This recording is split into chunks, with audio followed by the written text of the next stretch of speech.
Please मुझसे दूर रहिए। वह कबीर सिंघानिया की पकड़ से छूटने की कोशिश कर रही थी। ए लड़की, ज्यादा ड्रामा किया तो बहुत पछताओगी।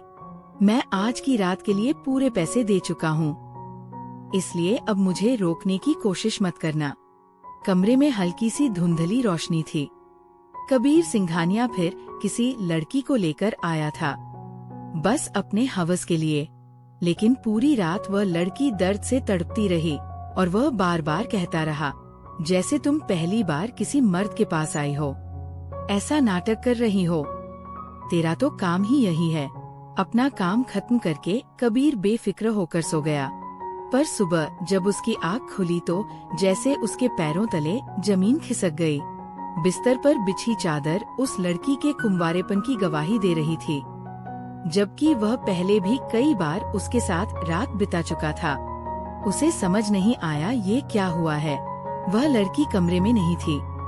वह जैसे ही बाहर आया तो सोफे पर बैठी लड़की को रोते हुए देखकर उसका दिल बैठ गया। शराब के नशे में वह कुछ समझ नहीं पा रहा था। अब सब खत्म हो चुका था। कबीर बड़बड़ाने लगा, जमुना बाई, तुम्हारी रानी ने तो मुझे दीवाना बना दिया है। उससे कहो मेरे साथ चले। उसकी आंखों के सामने रानी का चेहरा घूम रहा था, वही रानी जिसे वो कई बार अपनी हवेली में ला चुका था। जमुनाबाई मुस्कुराई और बोली, आपकी नजर लग गई मेरी रानी को। किस्मत वाली है जो आपको पसंद आ गई। कबीर ने कहा, आज रात की कीमत बताओ। वह महीनों से उसी कोठे पर जाता था और हर बार सिर्फ रानी को ही मांगता था। जमुनाबाई ने कहा, 2 लाख। कबीर सिंघानिया ने जेब से नोटों के बंडल निकाले और जमीन पर फेंक दिए। फिर जमुनाबाई ने रानी के कमरे का दरवाजा खटखटाया। रानी घूंघट ओढ़े बाहर आई। ये देखकर कबीर थोड़ा हैरान हुआ, लेकिन उस वक्त वह नशे में था। उसने उसका हाथ पकड़ा और गाड़ी तक ले आया। गाड़ी में बैठाकर खुद ड्राइव करने लगा। उसकी आंखें धुंधली थी, पर फिर भी वो गाड़ी चला रहा था। रानी ने डरते हुए कहा, गाड़ी धीरे चलाइए, मुझे डर लग रहा है। अगर एक्सीडेंट हो गया और मैं मर गई तो? कबीर बोला, मैं ऐसे ही गाड़ी चलाता हूँ। नशे में भी कभी किसी को टक्कर नहीं मारी। जब वो बंगले के सामने पहुंचा तो हॉर्न बजाया। चौकीदार ने दरवाजा खोल दिया। जैसे ही कबीर सिंघा ने गाड़ी से नीचे उतरा, रानी भी गाड़ी से उतर गई। उसने रानी का हाथ पकड़ा और उसे अपने कमरे में ले गया। कमरे का माहौल शांत था, जैसे किसी सपने की दुनिया हो। जब से कबीर के पिता का देहांत हुआ था, उसके भीतर का डर जैसे खत्म हो गया था। पिता के रहते वह एक शब्द बोलने से भी डरता था। जब उसके पिता उसे नाम लेकर बुलाते तो उसके दिल की धड़कन धीमी हो जाती थी। वो उनका कारोबार संभालता था, लेकिन एक एक पैसे का हिसाब उसे अपने पिताजी को देना पड़ता था। चाहकर भी वह कभी अपने दोस्तों के साथ बाहर नहीं जा पाता था और ना ही अपनी मर्जी से कोई काम कर सकता था। लेकिन 6 महीने पहले उसके पिता को दिल का दौरा पड़ा और उनकी मौत हो गई। शुरू में कबीर को बहुत दुख हुआ, वह बहुत रोया भी। आखिर पिता थे, प्यार तो करता ही था वो अपने पिता से। मगर 1 महीने बाद जब उसे असली आजादी का स्वाद मिला, जब सारे बैंक खाते उसके नाम हुए, सारे फैसले उसके हाथ में आ गए, तब पहली बार उसे लगा कि ये तो असली जिंदगी है। उसने अपने दोस्तों के साथ जमकर पार्टी की, ऐश की और पैसा पानी की तरह बहाया। उसके पास अपने पिता की कमाई का ढेर सारा पैसा था।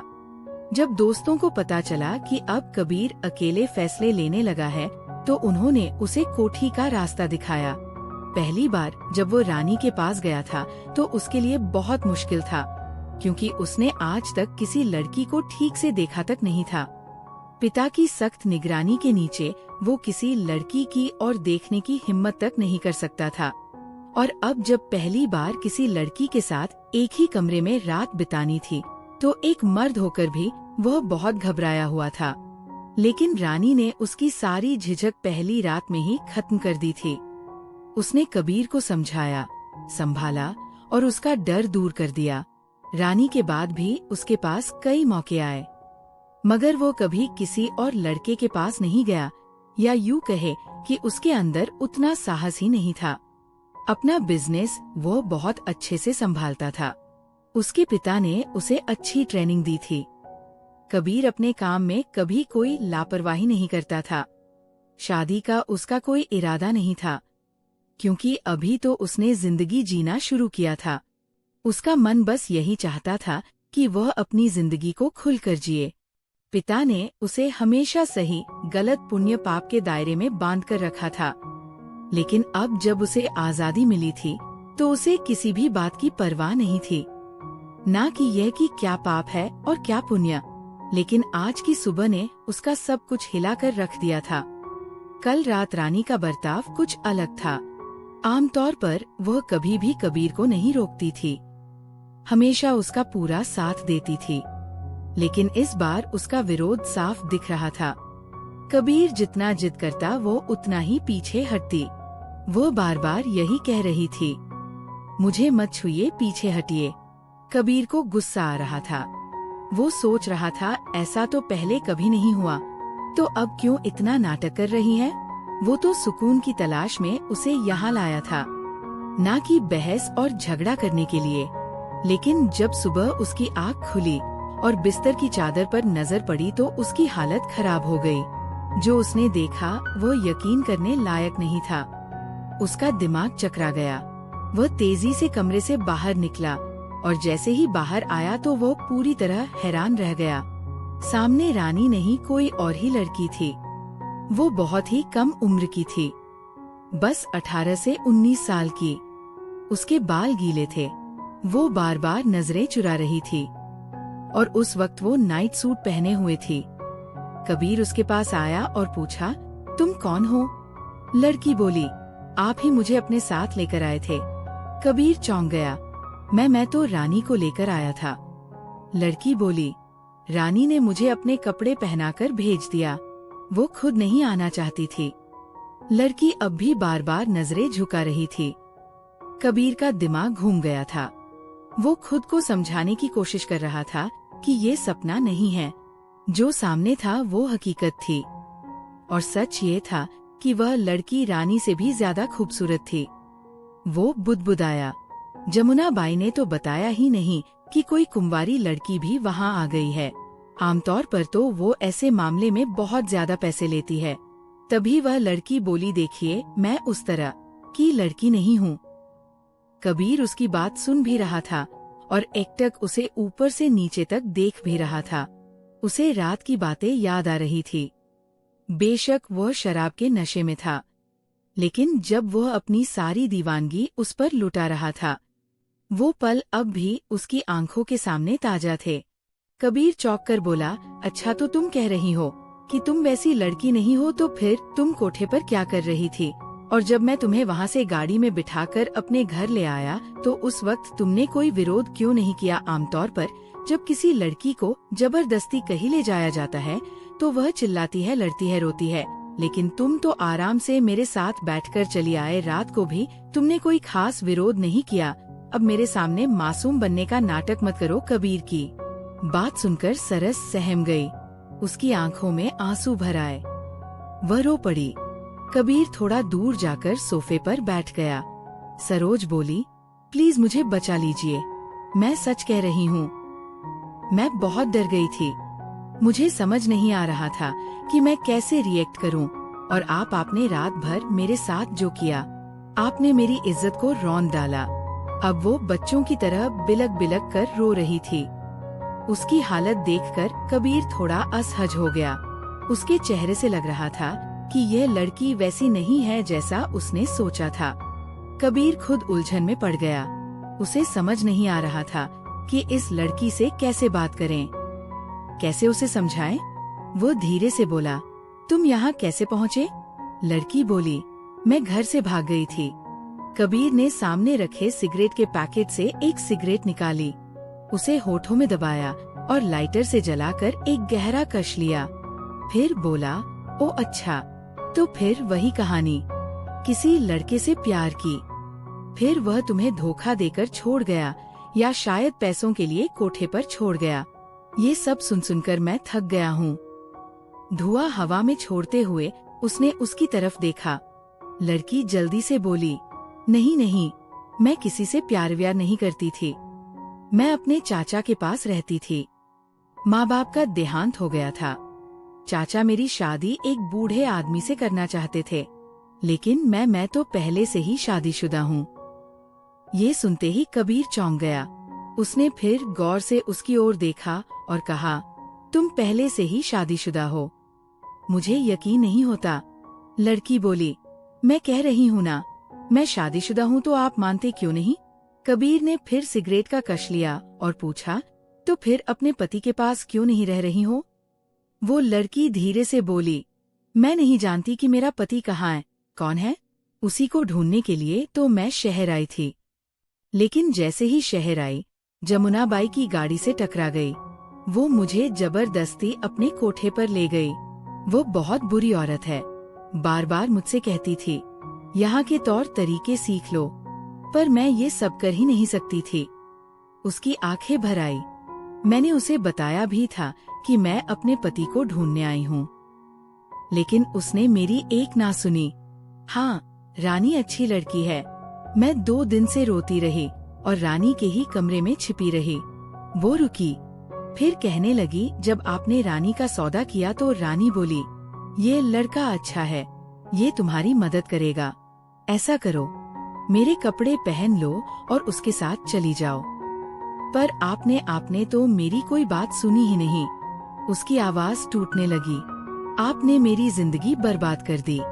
भगवान के लिए मुझे वापस वहाँ मत छोड़िए। अब वो हाथ जोड़कर रोए जा रही थी। वह लड़की सचमुच भोली और मासूम लग रही थी। कबीर को समझ नहीं आ रहा था कि वह क्या करें और क्या ना करें। रात को वह शराब के नशे में था। उसे ये भी साफ दिखा नहीं था कि उसके साथ रानी थी या कोई और, लेकिन ये सच था कि उस रात उसे बहुत सुकून मिला था। वो लड़की उसे रानी से भी अच्छी लगी। पर कबीर ये भी जानता था कि जमुनाबाई से उलझना आसान नहीं है। वो बहुत चालाक और खतरनाक औरत थी। वो लड़की अभी भी हाथ जोड़े रो रही थी।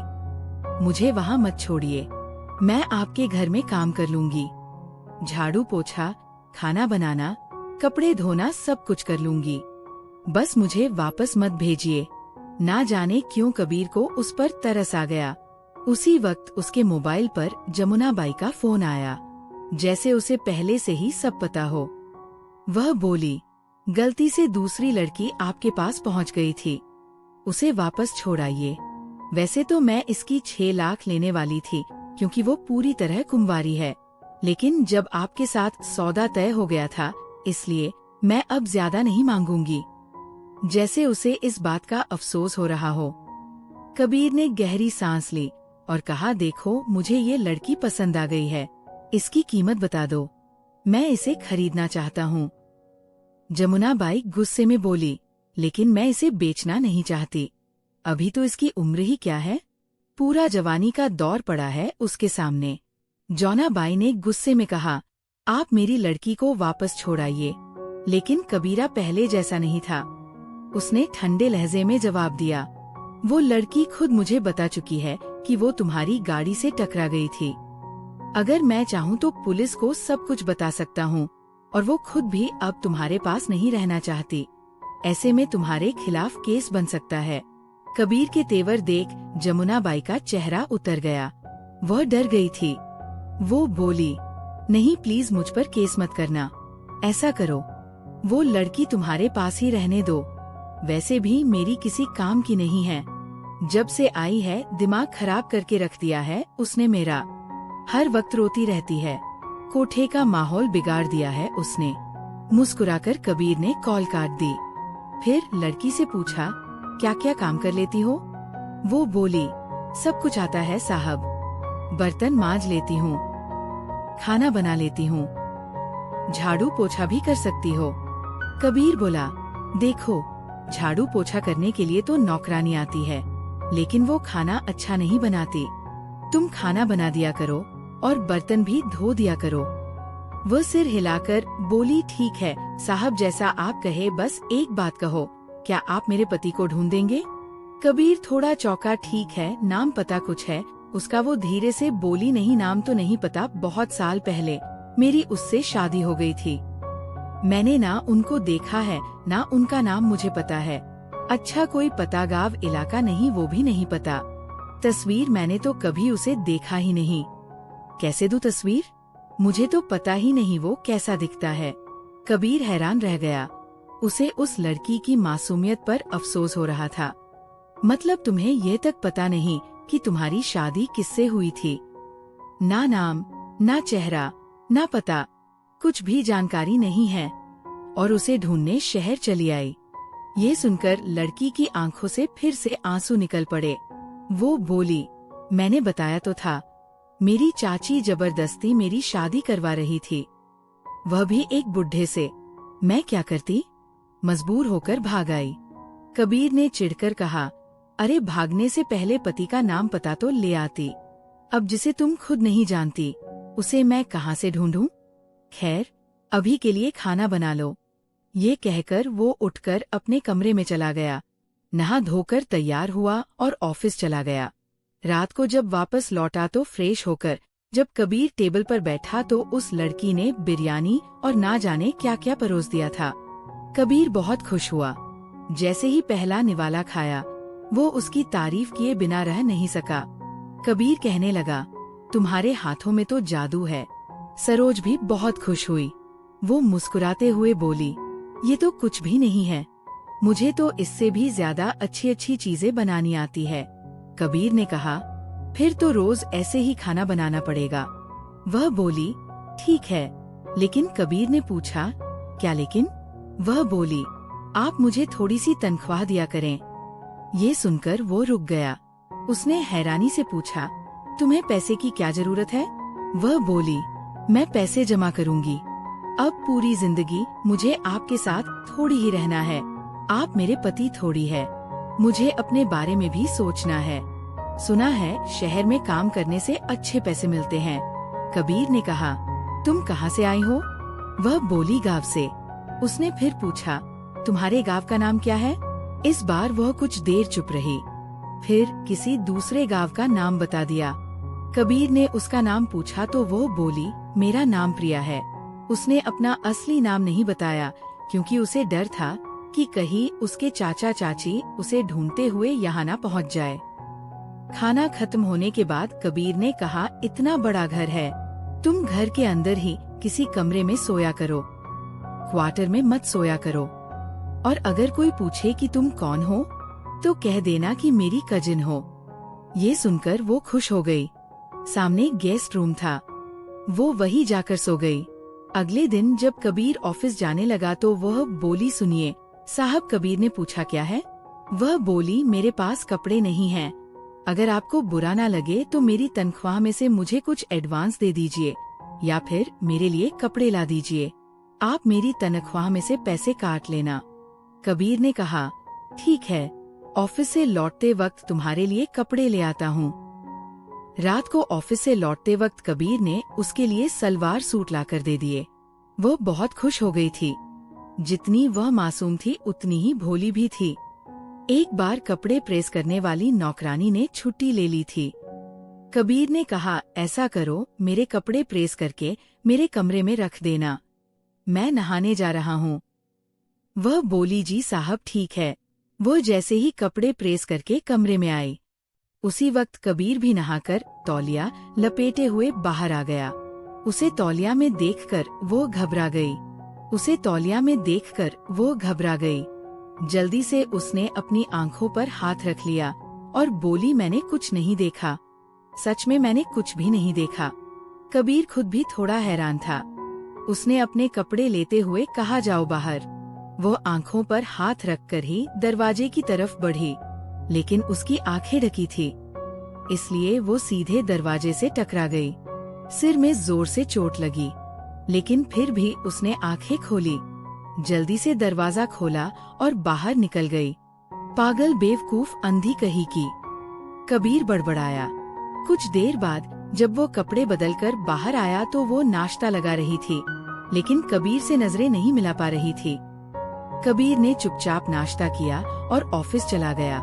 लेकिन ऑफिस पहुंचते ही उसके लिए एक और झटका तैयार था। जैसे ही वह अपने ऑफिस में दाखिल हुआ, उसके सेक्रेटरी ने कहा, सर आपके पिताजी के वकील आए हैं। कबीर ने हैरानी से पूछा, क्या मतलब, क्यों आए हैं? वो बोली, पता नहीं, बस कह रहे हैं कि आपसे बात करनी है। कबीर ने कहा, ठीक है, उन्हें मेरे कैबिन में भेज दो।